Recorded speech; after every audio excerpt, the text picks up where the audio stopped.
Hello, welcome to today's lesson on trapezoids and kites.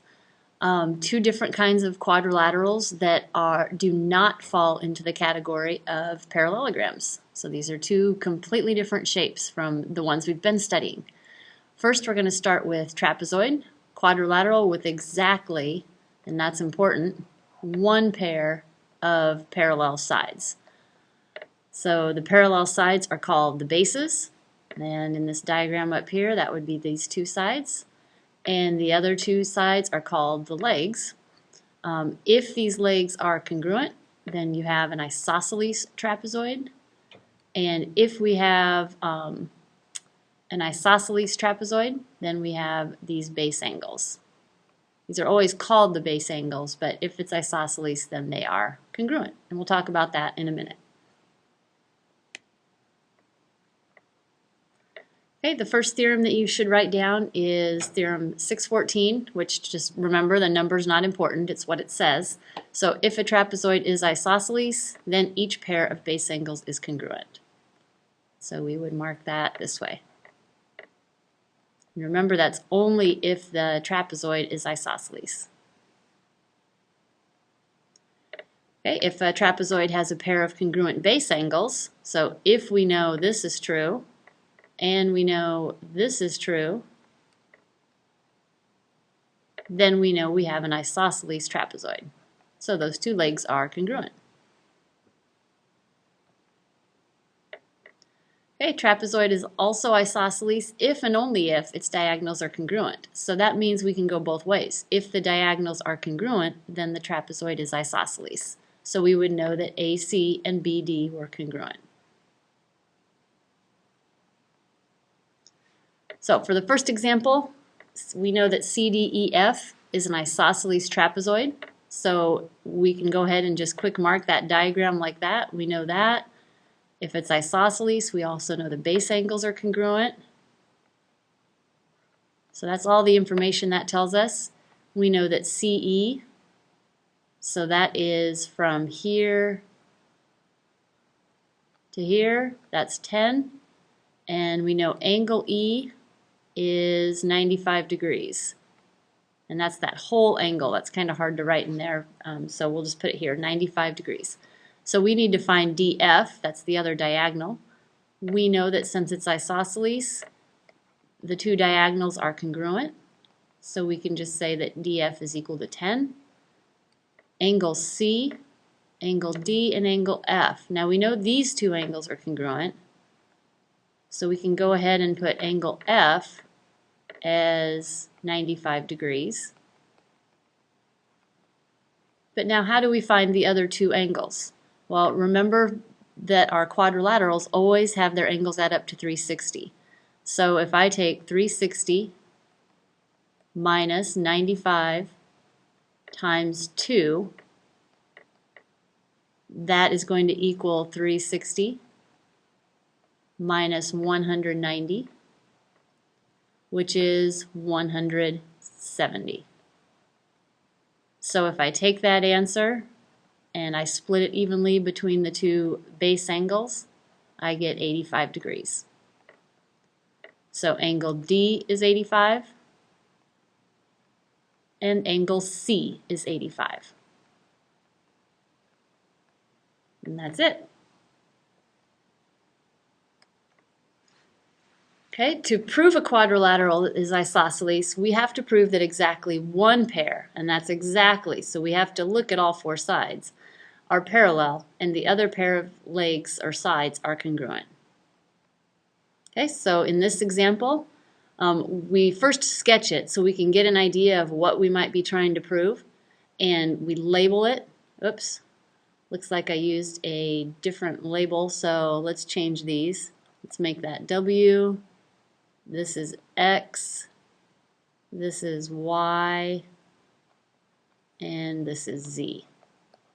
Okay, so we're going to go ahead and we're going to check first of all the slopes of all of these lines, and we're going to check the two that we think are parallel first. So I'm going to check the slope of WX, and if I'm going to go W to X, I'm going to take 2 minus 0. over -1 minus 3. And that's going to give me 2 over -4, which is -1/2. Now I'm going to check zy. And zy, if I look up here at my coordinate pairs or my ordered pairs, I'm going to take 1 minus -3.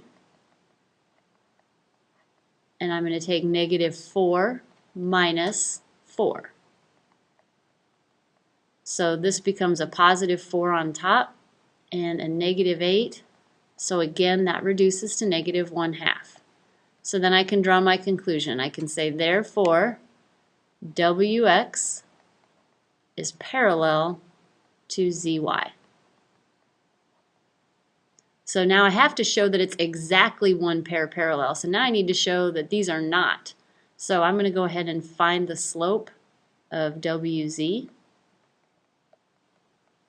And Wz is going to be 2 minus 1 over -1 minus -4. So that's 1. And be very careful with negatives here because that's going to make a difference. -1 plus 4 is 3. Now I need to find the slope of the xy. And that's going to be 0 minus -3 over 3 minus 4. So that gives me a +3 over -1. Which is -3. So these are not parallel. So xy is not parallel to Wz. Okay?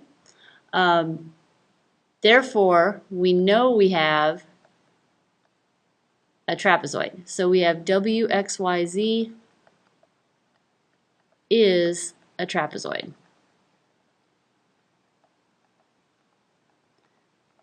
Okay, so that's part of what we needed to prove. And the next thing we need to prove is that it either is or is not isosceles.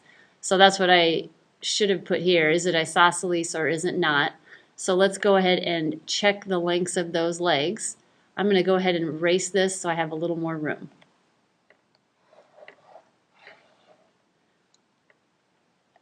Okay, so to show it's isosceles, we have to check the length of the two legs. So that's Wz and xy. So Wz is equal to x minus x, so we're going to take -1 minus -4 squared plus 2 minus 1 squared. Okay, so -1, if I add those, that becomes a 3 squared plus 1 squared. So I have 9 plus 1, and that's the square root of 10.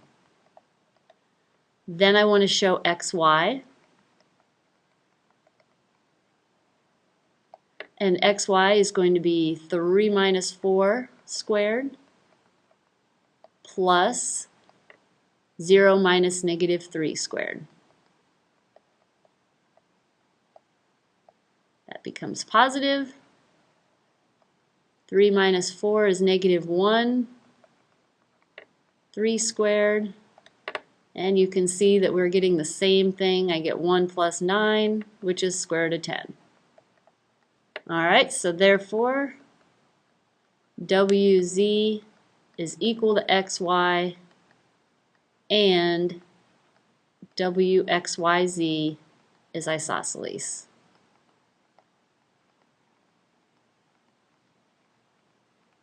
And that's all there is to it. Okay, the next thing we're going to talk about with trapezoid is the midsegment. Midsegment connects the two midpoints, so M and N are right smack in the middle, making those congruent, making these congruent, and makes all these lines parallel, with this MN being half of the sum or the average of the other two. Alright, in this example, because everybody wants a trapezoidal relish dish, we are going to place a divider down the middle so we can separate our carrots and our dip. So we will need to know how long this divider must be. So if it's going straight down the middle, because we have equal room for each item, then we would just add these together and divide by 2. So the divider in our relish dish would have to be 9 inches long. Okay, the last thing we're going to talk about is the kite. It has 2 pairs of consecutive congruent sides, but opposite sides are not congruent. So we are not going to consider any rhombus a kite. It's going to have to be just the consecutive sides that are congruent. If a quadrilateral is a kite, then its diagonals are perpendicular. So we know that. If it's a kite, then exactly 1 pair of opposite angles are congruent. So we have these sides congruent this way. The angles that are between the non-congruent sides are also congruent. The other 2 will not be.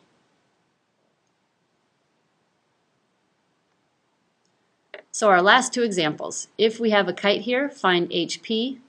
So if we know we have a kite, we know that the diagonals form a right angle. So we can use our Pythagorean theorem to go ahead and find this missing part HP. So we would have 5 squared plus b squared equals the square root of 29 squared. So 25 plus b squared equals 29. Remember, if I square a square root, it just disappears. So b squared is equal to 4. I subtract 25 from both sides. And b is equal to 2, which makes HP equal to 2. And lastly, we have another kite, so we need to find R, S, and T. The sides are already marked congruent, so we know that the angle between the non-congruent sides, opposite those angles, are congruent also. So we know that angle S is 125.